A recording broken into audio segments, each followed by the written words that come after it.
Hello friends, আমার ইকিনিমিকি চ্যানেলে সবাইকে ওয়েলকাম। কেমন আছো সবাই? আশা করি সকলে খুব ভালো আছো, আর আমিও খুব ভালো আছি। আজকে আমি নতুন একটা রেসিপি নিয়ে চলে এসেছি। আজ আমি তোমাদের সঙ্গে শেয়ার করব মাছ না দিয়েও সম্পূর্ণ নিরামিষ মাছের ঝোল।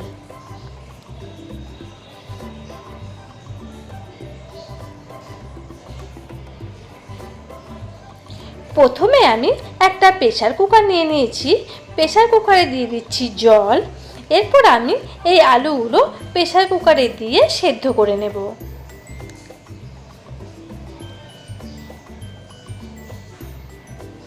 আবার দেখো, এদিকে কেটে রেখেছি কাঁচা কলা আর আলু। এই কাঁচা কলা আর আলু প্রেসারে দিয়ে আমি আবার সেদ্ধ করে নেব।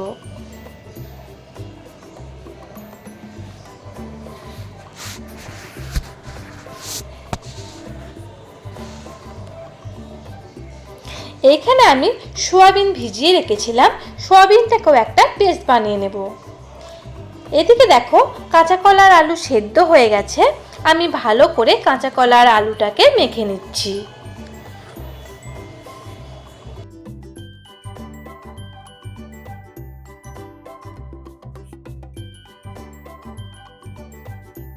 কাঁচা কলা আর আলু মাখা হয়ে গেছে। এবার আমি দিয়ে দেব পেস্ট করে রাখা সোয়াবিন।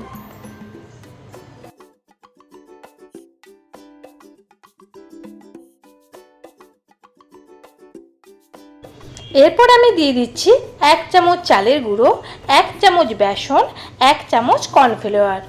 দিয়ে দিচ্ছি স্বাদ মতো লবণ, লাল লঙ্কার গুঁড়ো, হলুদ গুঁড়ো, জিরে গুঁড়ো, ধনে গুঁড়ো, কাশ্মীরি লঙ্কার গুঁড়ো, আর দিয়ে দিচ্ছি গরম মশলার গুঁড়ো। সব উপকরণগুলো দেওয়া হয়ে গেছে। এবার আমি ভালো করে মেখে নিচ্ছি। দেখতেই পাচ্ছ বন্ধুরা, আমি ভালো করে মেখে নিয়েছি। এরপর দেখো, দুটো হাতের সাহায্যে আমি মাছের পিসের মতো বানিয়ে নিচ্ছি।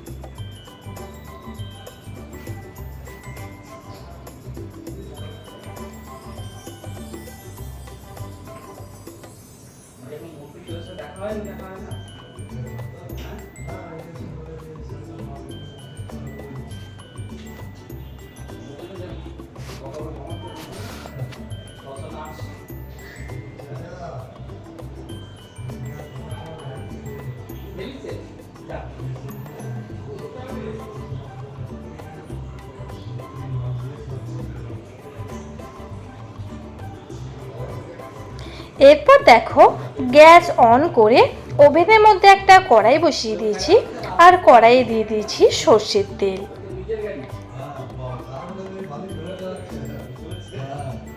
তেল গরম হয়ে গেছে। আমি এবার একটা একটা করে নিরামিষ মাছ তেলের মধ্যে দিয়ে ভেজে নেব।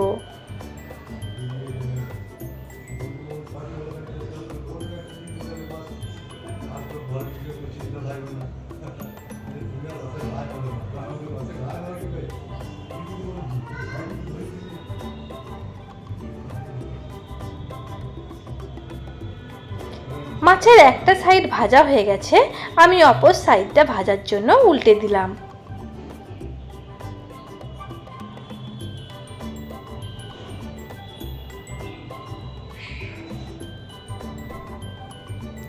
মাছগুলো ভাজা হয়ে গেছে। এরপর আমি একটি প্লেটের মধ্যে তুলে নিচ্ছি।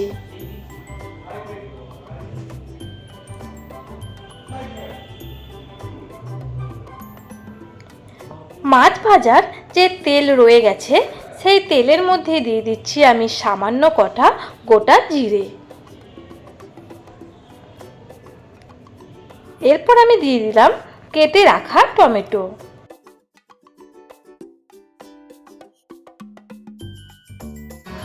টমেটোটাকে ভালো করে আমি ভেজে নিচ্ছি, যাতে টমেটোর কাঁচা গন্ধ না বের হয়।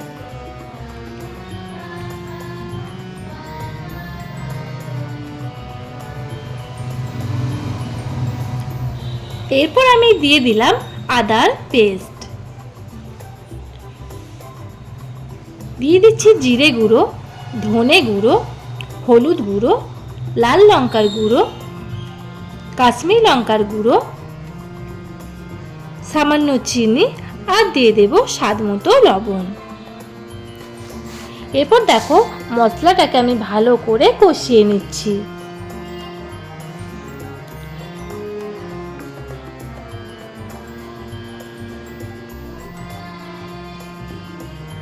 মশলাটা কষানো হয়ে গেছে, মশলার গা দিয়ে তেল ছেড়ে আসছে।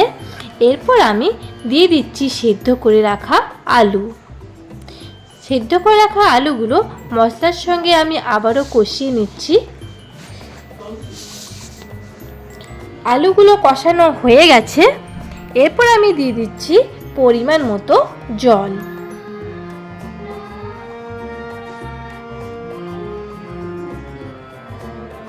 এরপর আমি দিয়ে দিচ্ছি ভেজে রাখা নিরামিষ মাছ।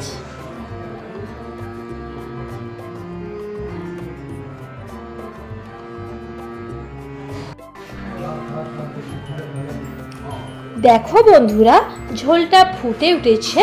এরপর আমি সামান্য একটু গরম মশলা দিয়ে মাছের ঝোলটা একটি পাত্রের মধ্যে ঢেলে নেব। সুন্দরভাবে তৈরি হয়ে গেছে মাছ ছাড়াই নিরামিষ মাছের ঝোল।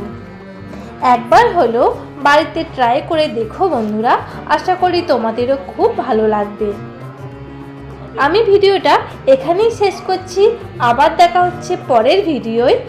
আজকের মতো টাটা।